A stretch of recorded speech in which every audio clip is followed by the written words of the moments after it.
And welcome into another episode of Tiger Territory, part of the Foul Territory Network. Hey, Detroit Tigers podcast. I'm Kieran Steckley. We got Austin Jackson. We got Cody Stavenhagen. And we got a couple of road losses to talk about, boys. So all those kind of good timey vibes that we were enjoying on the homestand in terms of topics to discuss have gone out the window a little bit. I would say out the window, not out the door. We're not going to be doing any panicking over here, but we do No have to kind panic. of talk about the results on the field. So Tigers 8-5 loss on Monday, 6-4 loss on Tuesday. So they drop a series to the Houston Astros. And if I were to just kind of do a simplistic summary, I would say that it was the ball bounce. And what I mean by that, not that they got bad luck, although the Tigers are actually low key kind of a bad luck team. Maybe a topic for another day. But like, it's not that they had bad luck, is that they played in a lot of ways like enough to win the game in several facets, but not enough in the whole in the sum of the parts, right? So you have 2 home runs from Riley Greene on Monday. You get 2 home runs, one each game from Kerry Carpenter. We'll talk about him in a second. And for the majority of each game, you got good to pretty dang good starting pitching. Still, you come out losing to the Astros. So Cody, Austin, whichever one wants to kind of take this one first. Thoughts on this series as it pertains to the Tigers and the panic level that should set in. You know what? I don't think there's any panic here. Because like we keep speaking about that. The games that they're losing, they're there. It's not like they're just going out getting blown out, and it's like, whoa, we need to just figure something else. We got to hit a reset button. That's not this. The Tigers are still playing really good baseball. There's a lot of positives to take out of these last 2 losses. Obviously, they're losses, so that is what it is. But the starting pitching has been solid. That's something that this team is going to have to continue to get out of these starters. They're going to have to get 5 or 6 plus innings of good pitching. And so far they've been getting that. They kind of ran it. I don't want to say bad luck because, hey, you got to tip your hat to the Astros. Now they played some ball and they didn't give up today. They strung together some good hits. They put the barrel on the ball late in the game, got some timely hits. That's baseball, just out of the reach. I mean, 3 feet to the left, that's right to a defender, and we're out of the inning. But it didn't work out that way. So I'm not hitting the panic button. I'm not going to do that because I see the type of baseball that's still being played. There's still these good things that I'm seeing throughout the game that I'm like, they still believe they can win no matter what. Like earlier we talked about the double steal, just something that won't really highlight this game, but those type of things right there gets me pumped up. I mean, that they're still in it. They're aware. They're still in the game. They're like, we are trying to put as many runs on y'all. And in a game where this was some really good pitching, by the way. Both pitchers, hey, they were going at it with an exception to a couple pitches with 2 strikes.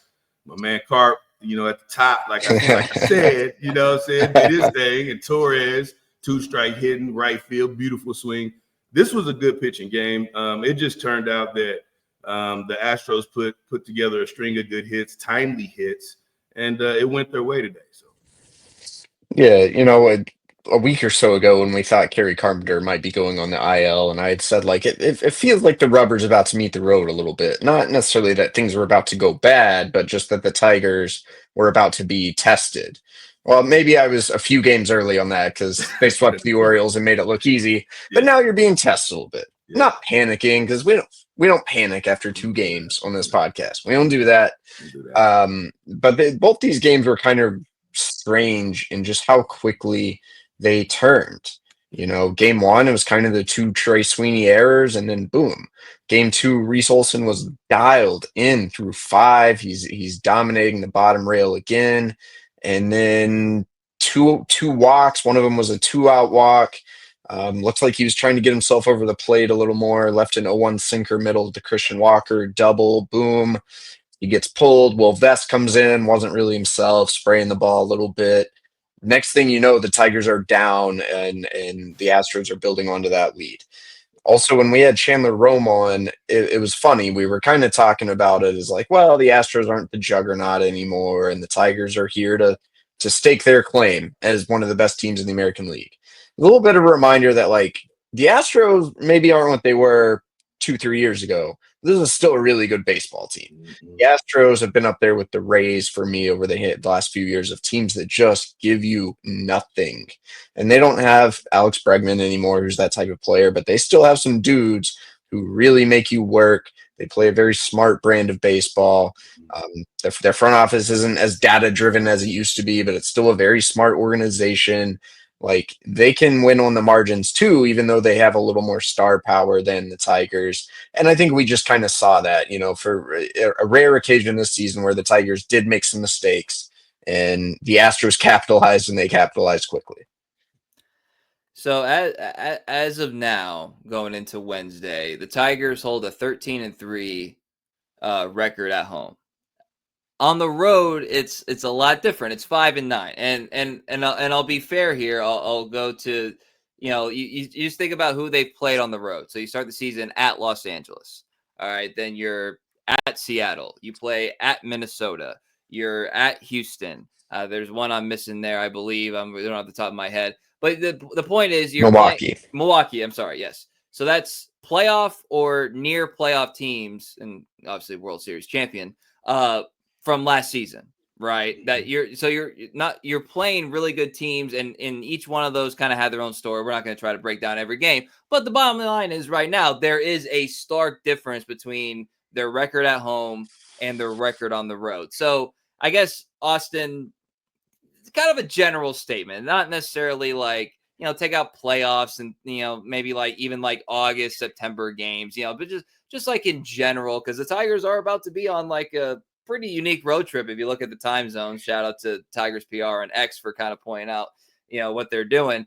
Like, is there anything? Because, the home road splits is one of those things that just anybody could look at and say like, oh, well, they obviously are a bad road team or a good home team, vice versa, whatever. Is there anything to, the difference between playing at home and on the road, especially when you have a long home stand and a long road trip? I mean, it's still baseball, right? Like that's what people are going to say. They're going to say it's still baseball. You're getting paid millions of dollars. What's the thing? But there's a lot that goes into that. The time zones, like you just said. I mean, hey, that's a real thing. But that's another thing. At home, I mean, look, you got your fans. You're comfortable. You wake up in your own bed. You're getting the breakfast in the morning. Wifey cooking eggs, biscuits. You know what I mean? You getting them nice patties. Them good ones, the ones that's kind of got a little grease on it that you need. You can soak it up with that biscuit. You feel me?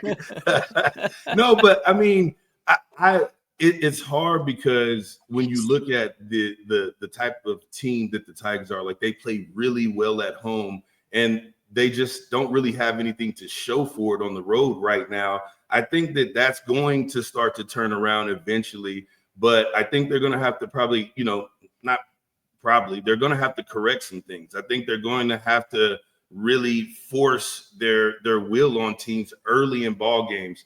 I think they're going to have to, obviously score more runs. They're going to have to, you're hitting first. They're going to have to attack like they did tonight. But I think they got to put a little bit more pressure on teams on the road. I used to love playing on the road. I loved going into somebody else's house and taking it from them. I love that. So I think they're going to have to start to get that edge. Like, hey, we going into somebody's house.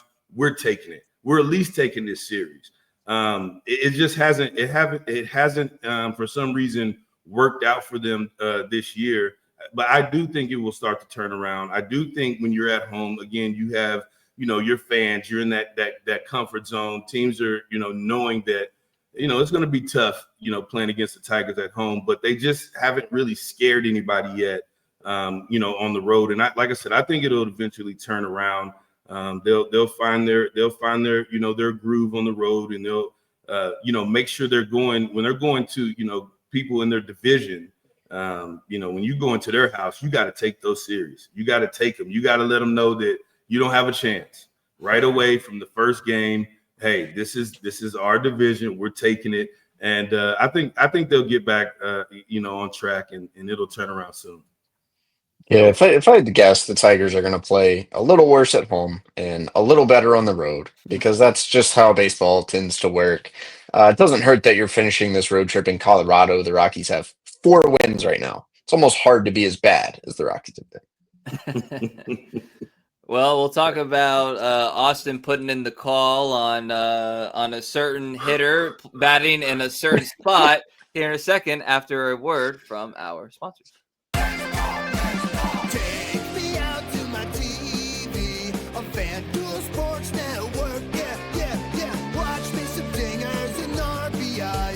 I'm just glad they have my local team live for its root for the Tigers on FanDuel Sports Network. Tigers games, announcers, and more Tigers games that I mentioned. They have the Tigers. Stream now. Yeah, catchy. So we're recording this mere hours after Kerry Carpenter hit himself a leadoff home run. The clip that was circulating was Austin spitting truth about, hey, if you're batting leadoff, just be yourself as the leadoff hitter. Don't try to be the quote unquote leadoff hitter. Just be yourself batting leadoff. And obviously, and I'll give our listeners a lot of credit. They know that, batting leadoff, quote unquote, is really just one time. It's a one-time thing, right? Other than that, you're just kind of batting. But I still think there's kind of a mental thing whenever it's like the start of the game, and that's why I love having Austin's insights here. But we talked about Kerry Carpenter. Speaking of FanDuel Sports Network, he was our player spotlight because he had not done that well, quote unquote, batting leadoff, or at least being in the one hole, and the opposite has happened. So we talk about one thing, the opposite happens. We got to give credit. Kerry Carpenter he's leadoff king. He is, as I put on X, he's not Kerry Bonds. He's Kerry Henderson.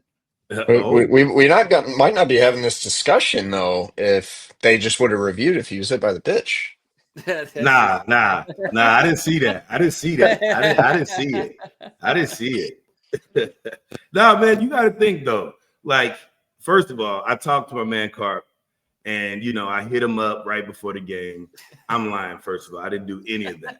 But this is the thing, though. Like, he did exactly what I was talking about, though. Like, don't change who you are. Go out there and be who you are. I mean, I remember the first time that I stepped into a big league clubhouse, the Tigers, for the first time. And I remember Jim Leland calling me in, and he's telling me that we don't want you to be Curtis Granderson, we want you to be Austin Jackson. That took all the pressure off of my shoulders to go out there and try to be something that I wasn't. And that is what he has to do. I mean, he gets down 1-2. I guess y'all can say he got hit or didn't get hit. The review, I didn't see it that way. And then steps up there and takes a fastball up in the zone and drives it out the park.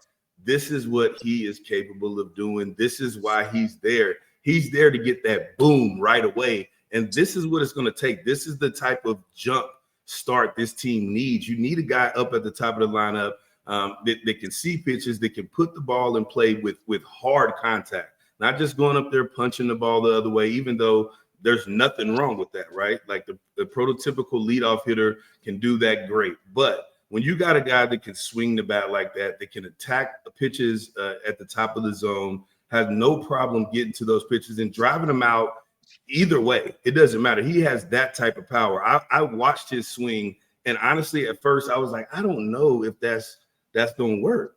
And he proved me wrong every single time. I mean, he's got to be strong. He's got to be strong because it almost looks like he doesn't finish his swing. It's like a two-hand whop, and then he like stops and he's done. I'm like, man. And I mean, he's just driving balls out. Both ways, left, right field. He has the ability, like I said, to jumpstart this team each and every time he goes up there lead off. And I love it. I love that even with 2 strikes, He doesn't really change his approach. And that's his swing, though. His swing is short, just like that, no matter what. So I love it. And he made me look good. You know what I mean? Made me look like I know what I'm talking about, There baby. you go. Hey, I've seen Kerry Carpenter hammer a lot of elevated fastballs. He can get to the inside ones. I don't know why people are still throwing him there. 2 strikes. You think you're gonna beat him on that? It's not the guy I would throw that pitch to. No. It's also, I know that wasn't the case today, but it's also kind of a fun combination, I think, to have, like, if you have Javi in the 9 hole, I know AJ doesn't believe in it, but like second leadoff hitter or whatever, and then setting up Kerry, like at least that's a guy who's gonna run the bases ahead of the top of the order, right? As the turnover. So that's kind of fun. A little trivia, little trivia right here. See, I'm gonna put Austin on the spot real quick. Do you know, Austin, how many leadoff home runs you had? Like leading off the game. How many career leadoff home runs did you have? I'm gonna be honest with you. I only can remember one. What do you remember about it? I remember it was CC Sabathia. And you talk about poke the bear. Don't poke the bear, because I think he might have went like 7 shutty after that. I don't even think after that. And so, I mean, I remember, I think it was my rookie year in New York. First pitch jumped him. First pitch, just a fastball inside, just first pitch of the game, just get me over fastball, and I clipped him. And man, when I tell you that was the wrong thing to do, because he tore us up, man. I'm talking about I woke a monster, and I mean I was happy. I got my little hit and got on up out of there, but I think I might have punched 3 times after that. So if I can't remember any other times. That really stood out to me because one, it was off CC, and then what he did to us the rest of the game. So I don't know. You tell me. You got the stats, man. You tell me. And a nice dozen, 12 career leadoff home runs. 12. 12? Why not? I don't remember one. Well, in 2012, you had 6 that man. season. Dang, yeah, I forgot about that year. Yeah, I was clicking that year. So that was a good year. So Kerry's only got 11 to catch you. All right, so he's on a good start. He's on a good start. Oh, yeah. We'll see what happens. He's there. He has it, man. He has all the he has the swing for it. Like I said, it's super short, man. And I love seeing the angles from the side, because it really I mean, from the front you can't really see all the movement and their load and stuff like that. But when they show up from the side, and when I saw where he was catching those pitches out front like that, I'm like, dude, he's strong. He's strong. He cock strong. He cock diesel strong to be hitting the ball like that. That's a fly out. For me, if I swung with 2 hands and stopped my swing, that's a fly out to the short center. So this dude is, I mean, I think he has something. I think it's something to the Kerry Bonds, but I almost like the Kerry Henderson too. Like that's kind of they got a little, you know what I mean? They got a little ring to it. I like it. I think your record might be safe here, Austin, because I think by the time Matt Vierling and or Parker Meadows get back, Kerry's going to be going back to the middle of that order, driving in some runs. But sounds like you might want to get on X and check out the debates between Kerry's hitting coach and like Chipper Jones and a bunch of other guys, just arguing about hitting and how much weight you should put on your back leg. And it got heated this offseason and into February. It's kind of ridiculous. Because it's the same. It's the Aaron Judge, right? It's the same thing. And Austin's right. Like when it doesn't look like much. Like if you just tried to do that yourself at the batting cage, I don't think the general person would be able to connect that well. And I don't think you would necessarily teach that. Correct me if I'm wrong, Austin, to the kids to just kind of to go about it that way. But Aaron Judge and Kerry Carpenter, it's also not like the worst endorsement of a batting style I've ever seen in my life. I also wouldn't feel like getting in an argument with Chipper Jones. So that's you don't want to go there. That's not one you're gonna win. And it's more to it. I kid. I joke around, but it's definitely more to it. It looks a certain way, but I can absolutely guarantee you that there's way more that goes into that swing. And I'm sure if we broke it down scientifically and just started, showing where his weight distribution is to where he makes contact with those pitches. Because first of all, the pitches up in the zone, you have to catch those out front. And he's not just, catching, 92. I mean, he's 95 up at the top of the zone. So his bat path is short. Yes. He has a very short swing. And I think that kind of, helps him in a way to get to those pitches, because if you had this big long swing, you're not getting to those pitches. Not in today's game. These guys throw way too much gas up there, and they live up there, and they can go up there consistently. So for him to be able to get to the top of the zone like that, I mean, it's super impressive to watch. And it is a really good bat path, and that is one of the principles his coach Richard Shank, aka Teacher Man, kind of preaches, is that snap it motion, and it's really getting the barrel to be on plane the whole time. And people have varying opinions on that, but it kind of makes sense to me. But that's what it is. It looks like a snap. It's like a quick exactly swap, what it is, and it's like, whoa, like he's done. And maybe it's something to that, like we've always been told, like, to not to say he's not following through, but follow through, and the bat comes behind your back, and his is like almost stopping out front, but he's all the way through it. He's done with his swing. He's already hit the ball and stayed through it. That's all he needs. Like I said, I think you got to be strong to do that. So no, I'm not teaching my 8-year-olds to do that, because none of them are strong enough to hit that way. Yeah, it looks like a combination of like I said, strength and quick power, but also at the same time, like, really being under control to be able to finish kind of that, for lack of a better term, like calmly. Yes, is a way I would put it. We're going to talk about one of the highlights, or I guess kind of lowlights of game one in a second, but a word from our sponsors first. Kratz, let's talk about the #1 recommended dermatologist hair growth supplement brand, and it's a brand that you are just starting your journey with. I'm using about 1.5, 2 months into my journey. It's a 6-month journey. See what I can get. See a little thicker, fuller everywhere, filling it out. I don't know. We'll see what happens.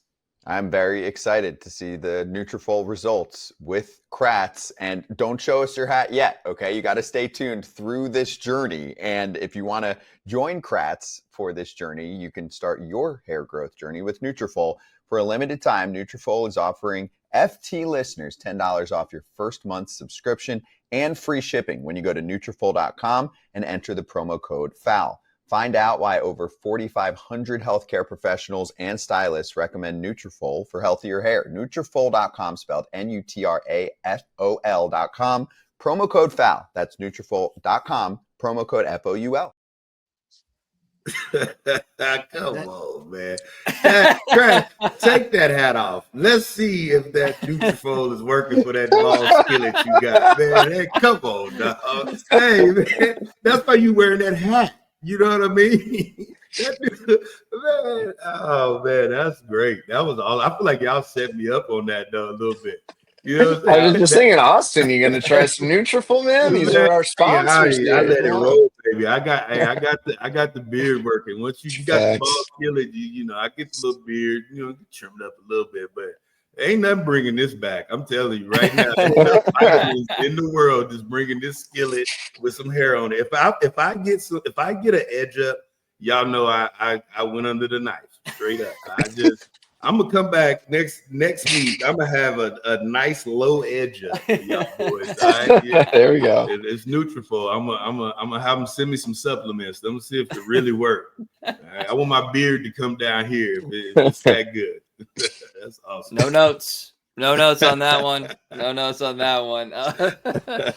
We'll make the unfortunate transition after that great tangent right there, Austin.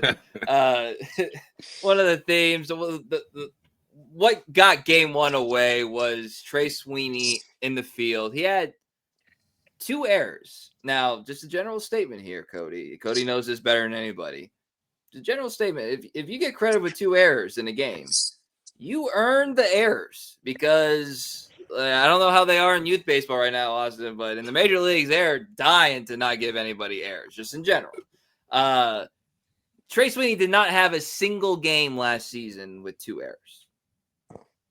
He had one, obviously, on Monday.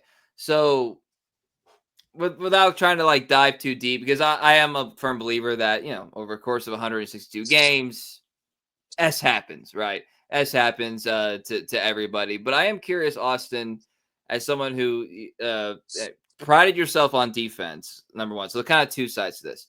Pride yourself on defense, and also you had guys around you that were good defenders on the field. Like, if you have somebody who has kind of rudimentary errors, like maybe multiple in the game, and we've seen a couple from the Tigers just in general this year, like what are you reacting in the moment?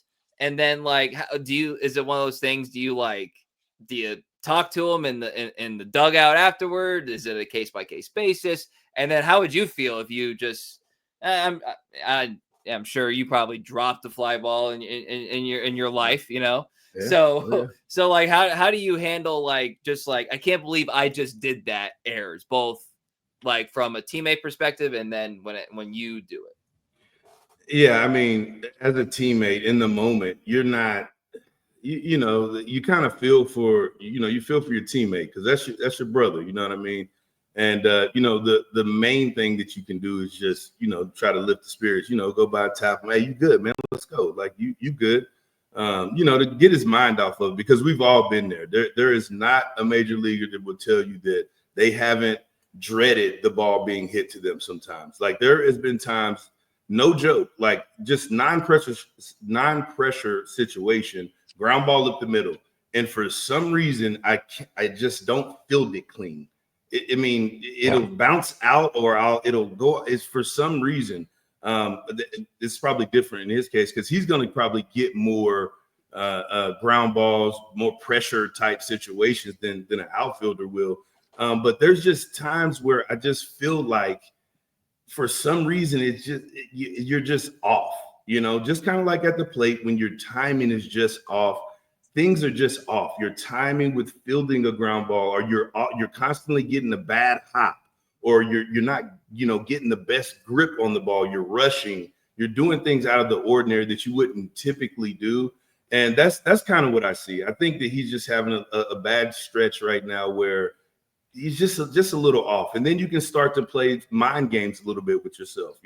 Like I said, you kind of don't hit this ball to me, bam, right to you. And it's not like yes, it's a ground ball, but it's like a 2-hopper with steam on it. You know what I mean? It's skipping, it's doing something, and you field it, and then you grip with like a splitter up there. You're like, man, I'm about to throw the nastiest splitty to first base right now. Torque, please.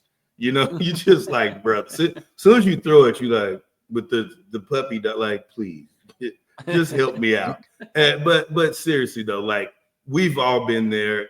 I feel for him, but I don't think that it's something. I think he's mentally tough enough where these are just some fluke plays, and I'm not going to put too much on it because I know how hard it is. It doesn't matter how many ground balls you take before the game, after the game. When you get in the game, it's different.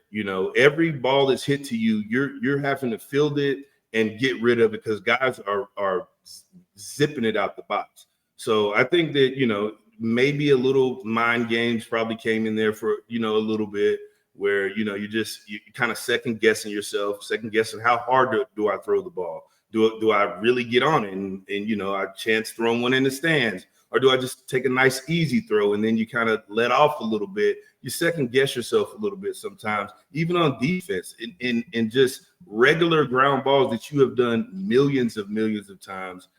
Sometimes can be the hardest ones because it's they're right there. It's so easy. You should be able to make the play. Everybody knows you should be able to make the play, and it just doesn't happen. It's just baseball, and you kind of kick yourself a little bit like, hey, Let's go. Like, I can do this. It's just all about, believing in yourself that, I'm going to get the next one. Like, you got to believe that, hey, the next one, I'm getting it out. I'm getting this out. I'm fielding this ball clean. I'm getting rid of it. This is just what I do. Next play, erase those plays. And he was able to make some plays today. It was a little bit there, but it's you got to see some go your way a little bit too. You need some luck too. You need some of those balls that are tough hit in the hole, and you field them, and you make a good little skip throw over there, and he gets it. Hey, that's the game. Keep playing. I wouldn't get down on it over these plays. I think he's a good shortstop. He's shown plenty of times he can make great plays at shortstop. So, you look at some of the best shortstops in the history of this game. They've had bad games. It's just what it is. You don't like to see it, but it happens. You move on. You know that he's capable of doing it. And, I don't think you put too much into it. Yeah, for sure. I do think it is worth noting his throws to first were a little bit off all weekend in the Baltimore series. I think he's been fielding the ball on his heels a little bit. One of the throws to second Monday night, that was definitely the case. Bad throws usually, especially in the infield, usually start with bad feet. And that's a rhythm thing. That's one of those things you can just fall into. Things you got to get the feet moving a little more. Yeah. Big picture on Sweeney. I'm actually really impressed with him in the field. He just moves really well, really smoothly at shortstop. Metrically, I think he got dinged after those bad throws, but the range factor, he's still grading out really well in. I'm more worried about the dude at the plate. His average is now below 200, and against right-handed pitching, where you would want to see a left-handed hitter thrive, he's hitting 167. So I was kind of looking like, all right, what's going on? And you just pull up his StatCast page, and it's pretty interesting because he's got plus bat speed.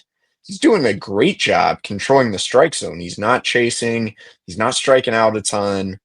He's taking his walks, but he's not really barreling the ball up. He's not hitting the ball hard. He's getting way more on the ground than he was last year. The launch angle's down. His ground ball rate is 60% right now. So step one, probably you got to find a way to correct that without, as you know, Austin, trying too hard to hit the ball in the air. And then you start whiffing, then you start striking out. I think that's a balance for any hitter. But I was worried about Trey Sweeney's bat coming into this season. He got off to a pretty nice start. We're seeing this correct pretty hard. I think it's clear he's going to have to make some sort of adjustment to begin driving the ball a little bit more.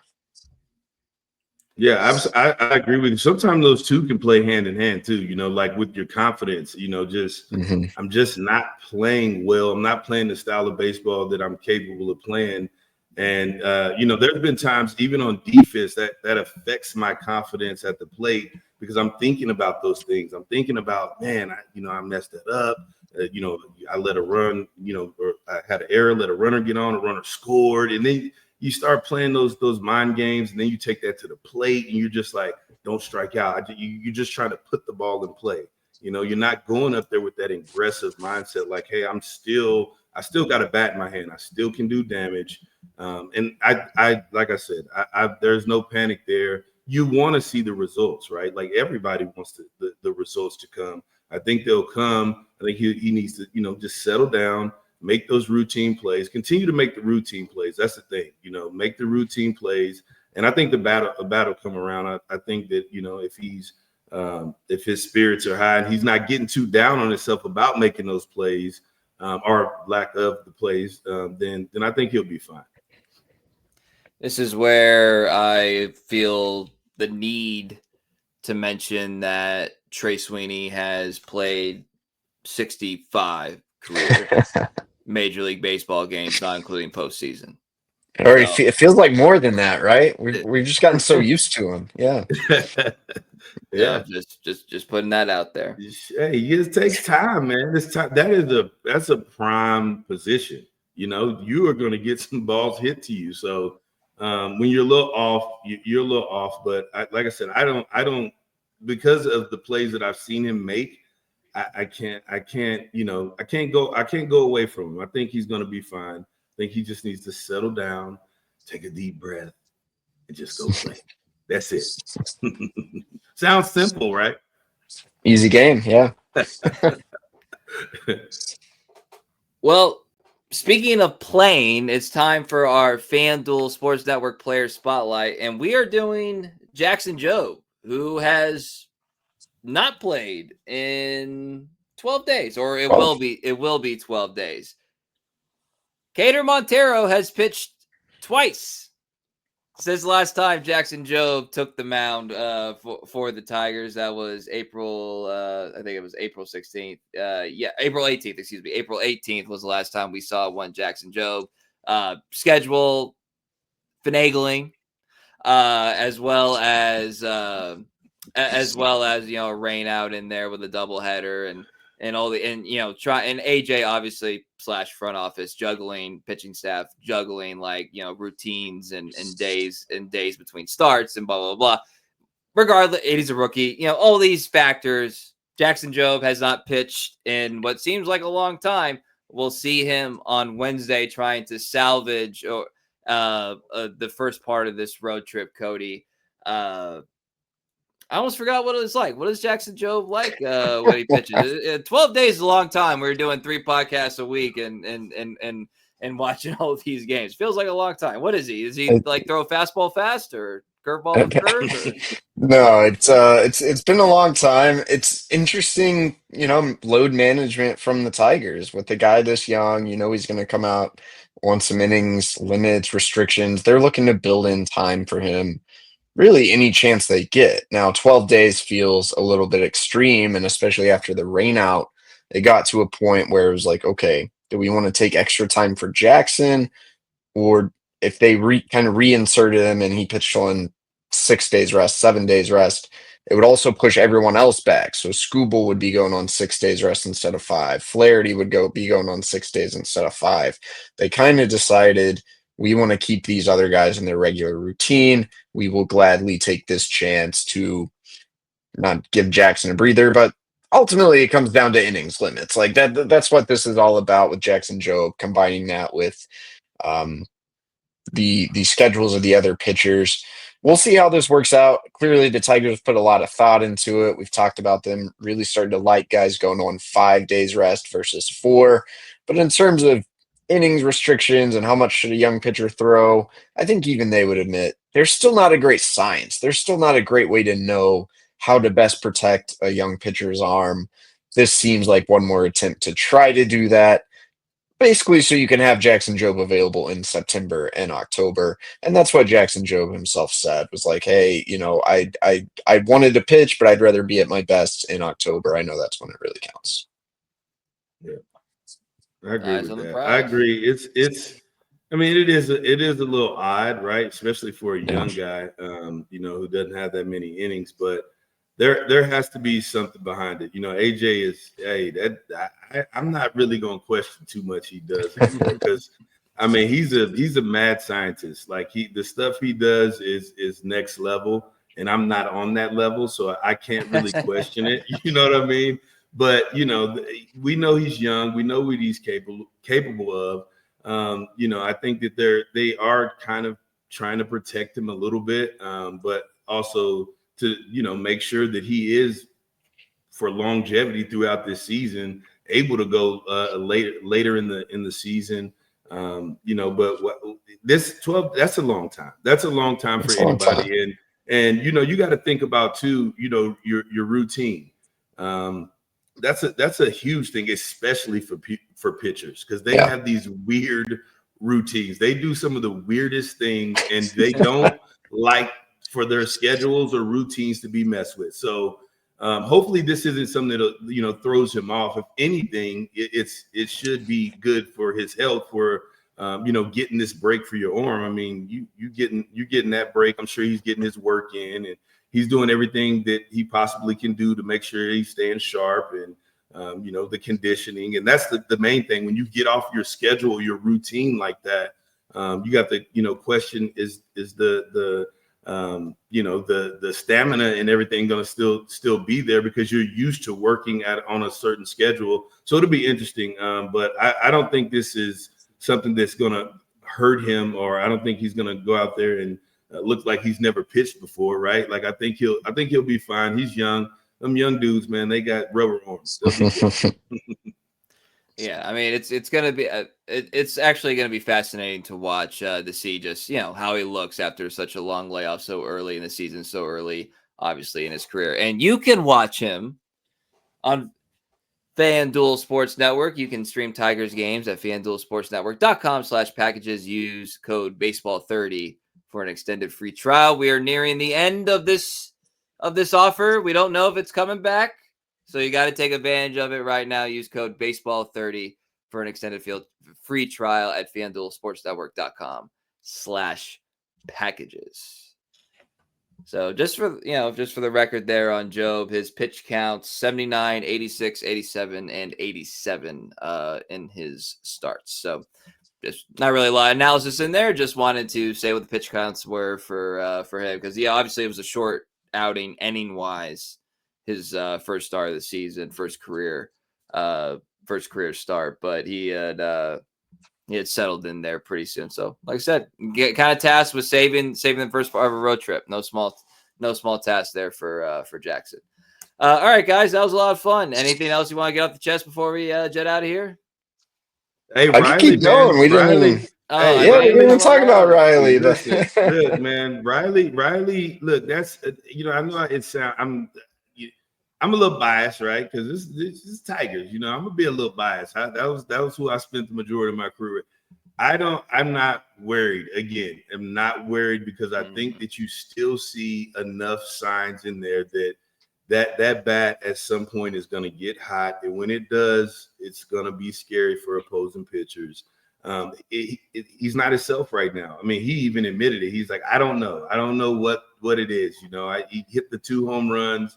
But that's the thing though. Like, no, who just hits 2 home runs when they're not really feeling good?